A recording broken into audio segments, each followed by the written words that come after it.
Donald Trump souffle le chaud et le froid sur ses alliés historiques. Droit de douane, pas de droit de douane. Taxe, pas de taxe. Pendant qu'il joue au poker menteur, ce sont les marchés qui en pâtissent. Et je vais tout expliquer dans cette vidéo. Alors, reste bien jusqu'à la fin, ça va secouer. Salut, moi c'est Jay, nous sommes le mercredi 12 mars 2025 et aujourd'hui on va analyser le Bitcoin et décoder ensemble les actualités crypto. Alors, est-ce que t'es prêt? On va commencer.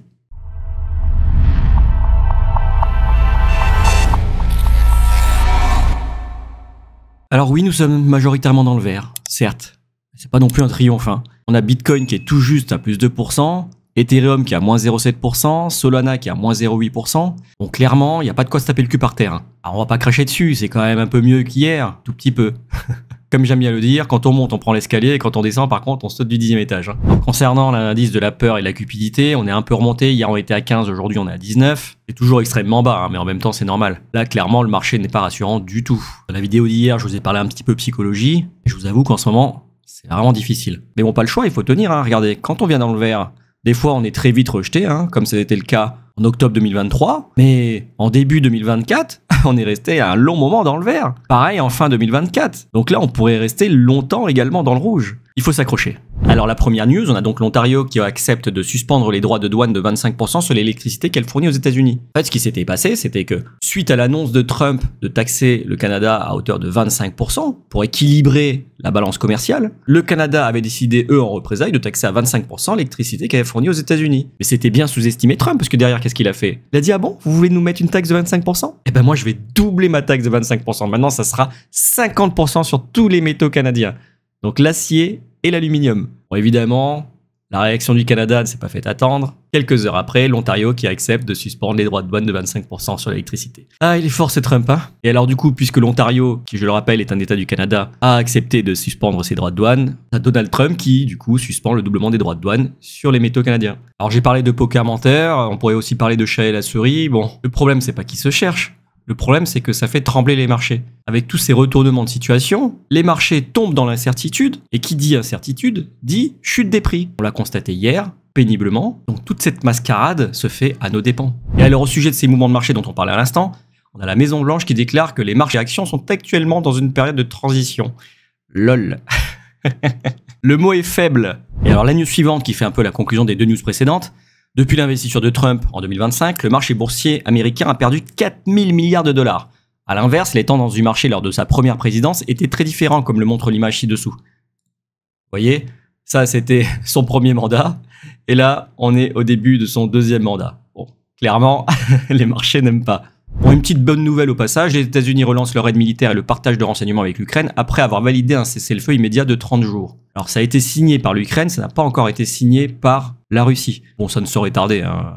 Avec les talents de négociateur de Donald Trump, je ne doute pas qu'il obtiendra ce qu'il veut. Alors news suivante, on a la SEC qui retarde sa décision concernant l'approbation des ETF Dogecoin Spot, XRP Spot de Grayscale, ainsi que pour l'ETF Litecoin Spot de Canary. Alors déjà que ça prend 8 mois à être décidé, la SEC retarde en plus sa décision. Bon, en même temps, pour ce genre de choses, on leur en veut pas. La SEC, depuis l'élection de Trump et le remplacement de Gary Gensler, a montré clairement des signes pro-crypto. Sa mission, c'est quand même aussi de protéger le consommateur. Et là, dans ces 4 tokens, on a quand même le Dogecoin qui est purement un meme coin. Hein, donc, effectivement, avant de se décider, il faut quand même prendre un petit peu de temps. Alors, la news suivante, l'intérêt ouvert sur les marchés dérivés de Bitcoin et Ethereum a chuté de 1,37 milliard de dollars, signalant un réajustement partiel du marché selon l'analyse de CryptoQuant Alex Adler. Alors, l'intérêt ouvert, qu'est-ce que c'est? L'intérêt ouvert, c'est le nombre de traders en position sur les marchés dérivés. Plus il y en a, plus il y a des traders positionnés. Que ce soit à la hausse ou à la baisse, le total représente l'intérêt ouvert. Plus l'intérêt ouvert est élevé, eh bien plus il y a des traders en position. Et donc le fait qu'il y ait 1,37 milliard de dollars en moins sur l'intérêt ouvert signale que on a rincé déjà une bonne partie du marché. Alors on est encore haut, hein. Il reste encore 22 milliards en position. Mais comparé aux 40 milliards qu'il avait en décembre et janvier, on a quand même été divisé par 2, quoi. Quand il parle de réajustement partiel du marché, en fait le terme en anglais c'est même un reset,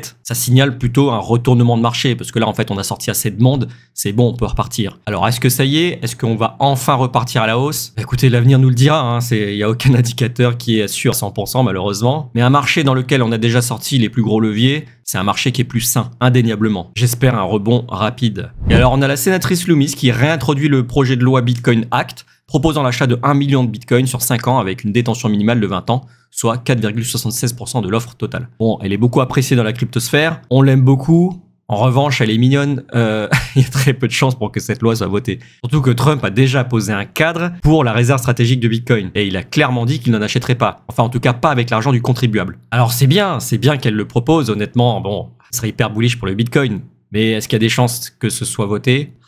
Clairement compliqué. Alors la news suivante, elle fait écho à ma vidéo d'hier où je vous parlais de psychologie. Donc les baleines ont accumulé plus de 65 000 bitcoins au cours des 30 derniers jours, signalant une forte pression d'achat de la part des grands acteurs du réseau. Et oui, encore une fois, je vous le dis, quand tout le monde panique, tout le monde vend, tout le monde se dit ça y est, c'est fini, c'est foutu, on est mort, et que tout le monde est en train de vendre ses crypto-monnaies, à côté de ça, on a les baleines qui accumulent, qui achètent.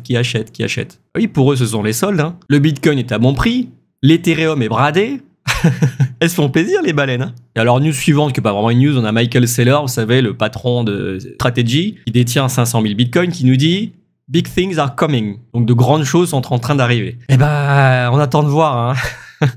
Que clairement, pour l'instant, c'est pas joli. Et enfin, dernière news, il nous dit que le CBOE dépose une proposition pour autoriser le staking sur l'ETF Ethereum de Fidelity. Alors le CBOE, ou le Chicago Board Option Exchange, est l'une des plus grandes bourses d'options aux États-Unis spécialisées dans les produits dérivés et les ETF. Et alors qu'est-ce que c'est que le staking sur l'ETF Ethereum? Alors le staking, c'est quelque chose qui est propre à l'Ethereum qu'on ne peut pas faire sur le Bitcoin par exemple, puisque ce sont deux blockchains qui fonctionnent différemment. Le Bitcoin fonctionne en proof of work, il faut qu'il y ait des machines à disposition qui puissent permettre d'encrypter et de sécuriser le réseau et les transactions. Et à l'inverse, Ethereum, lui, est passé depuis 2022 en proof of stake. C'est-à-dire qu'en gros, on laisse des tokens sur la blockchain pour permettre de valider et d'authentifier les autres transactions. Et le fait du coup de laisser à disposition, donc staker nos tokens, eh ben on touche un rendement en Ethereum sur ce staking. On est récompensé pour avoir mis à disposition nos tokens. Donc pour les ETF qui achèteraient de l'Ethereum, ils auraient la capacité en plus de ça d'offrir un rendement supplémentaire à leurs clients. Clairement, c'est ce qu'on attend. On espère que ce sera le déclencheur pour enfin avoir le rallye de l'Ethereum. Ça changerait complètement la donne. Et ça rendrait du coup l'Ethereum beaucoup plus attrayant vis-à-vis du grand public. Puisqu'aujourd'hui, les ETF Bitcoin ont beaucoup plus de succès que les ETF Ethereum. On va pas se le cacher. D'ailleurs, concernant les ETF Bitcoin et Ethereum, on va passer tout de suite sur les inflows. Et on voit que sur la journée d'hier, on a 371 millions de dollars qui sont sortis des ETF Bitcoin. Sur Ethereum, c'est 21,6 millions de dollars qui sont sortis. Concernant le calendrier économique, grosse journée, aujourd'hui on a le CPI, l'IPC Core. C'est un des deux gros indices que surveille la Fed pour arbitrer sur la baisse ou la hausse des taux directeurs. Donc très forte volatilité attendue. Attention. On passe tout de suite sur la liquidation heatmap. On voit que suite à la journée de lundi, on avait bien raclé toutes les liquidités qu'il y avait aux alentours des 76 000 dollars. On est encore un petit peu en dessous là sur les 75-76, mais on a déjà pris la plus grande partie, faut l'avouer. Et on a bien rebondi, on avait un peu hésité sur les 80 000 dollars, mais on a clôturé la journée d'hier à 83 000, et à l'instant où je vous parle, on se retrouve dans les 80 500. Allez, on va tout de suite passer sur l'analyse technique. Et alors, quand on passe sur le Bitcoin en daily, je rappelle encore une fois, daily, ça veut dire que chaque bougie représente une journée, donc là, la bougie bleue, c'est la bougie d'aujourd'hui, la blanche, c'est celle d'hier, et la bleue, c'est celle de lundi. On a bien rebondi, on est remonté, je pensais qu'on allait, j'espérais qu'on allait combler le gap CME. Bon, ça n'a pas été le cas. On s'est stoppé sur une résistance précédente. Je vous montrerai tout à l'heure en zoomant. Et là, on est en train de retracer tout doucement. Bon, clairement, je vais pas vous mentir, on le voit, on est dans une tendance baissière. Il y a pour l'instant aucun signe, si ce n'est la divergence dont j'ai parlé d'hier par rapport au RSI, on n'a aucun signe de retournement. Il faudrait pouvoir casser cette structure baissière, faire des plus hauts de plus en plus hauts, des plus bas de plus en plus hauts, pour effectivement parler d'une reprise de tendance haussière. Là, on est en train de faire des plus haut de plus en plus bas, des plus bas de plus en plus bas. C'est la théorie de Dow. Et clairement, on est dans une tendance baissière. Mais encore une fois, c'est une tendance baissière à court terme. Parce que si on regarde à long terme, qu'on dézoome un peu, bon, vous voyez, là, ce n'est qu'une respiration, Est-ce que ça veut dire qu'on retourne en bear market? Pour l'instant, on ne peut pas parler de ça. Il faudrait effectivement casser la zone des 70 000 dollars. Effectivement, là, on pourrait peut-être parler de bear market.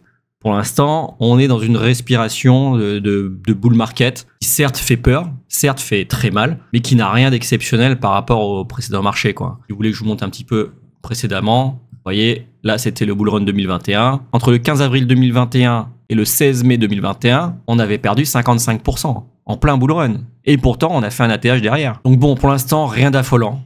Rien d'affolant, clairement. Tant qu'on tient là les 70 000 $, effectivement, on serait selon moi encore en bull market. Pas de raison de s'affoler. Et alors, quand on zoome en 30 minutes, moi donc ce qui s'est passé sur la journée d'hier, de la veille, on avait fait un beau W, un W divergent, puisque vous voyez là, on fait des plus bas de plus en plus bas. En revanche, le RSI fait des plus bas de plus en plus haut.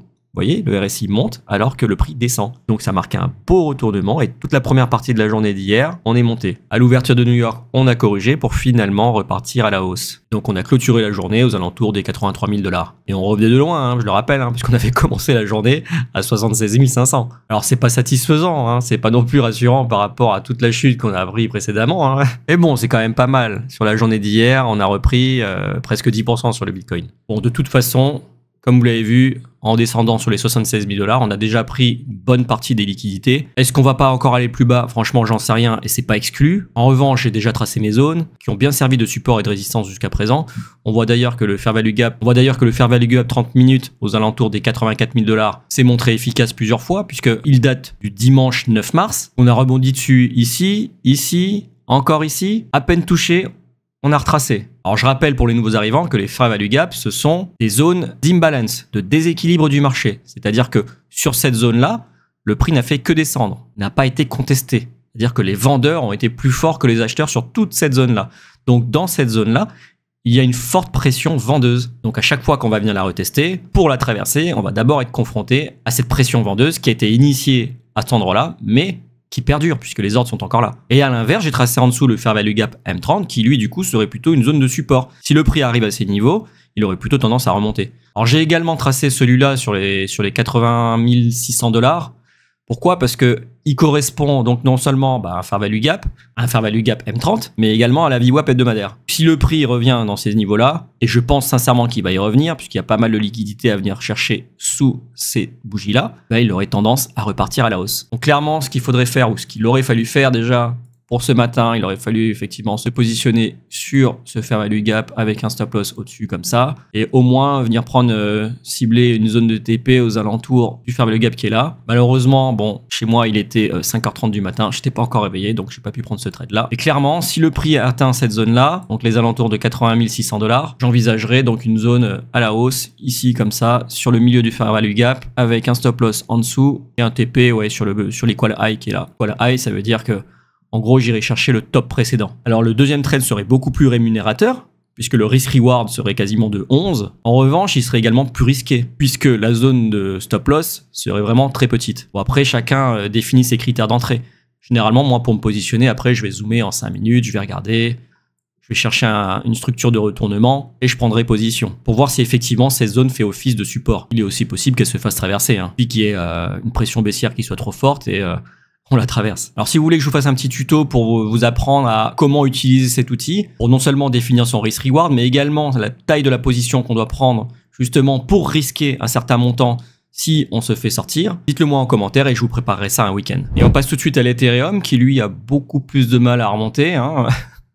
On se retrouve là aujourd'hui à 1860 $.